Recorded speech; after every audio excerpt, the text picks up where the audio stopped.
শাসন কায়েম করব, আল্লাহর জমিনে খেলাফত কায়েম করব।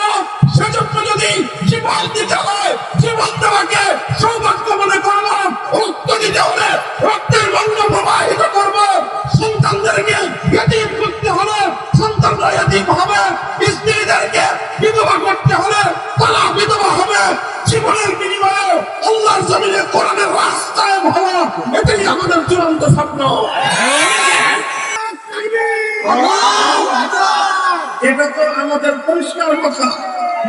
আমরা আমাদের সব কিছুর বিনিময়ে হলেও আল্লাহর জমিনে আল্লাহর দ্বীনকে বিজয়ী করতে চাই, কোরআনের রাস্তায় করতে চাই, ইসলামী শাসন ব্যবস্থা প্রতিষ্ঠা করতে চাই।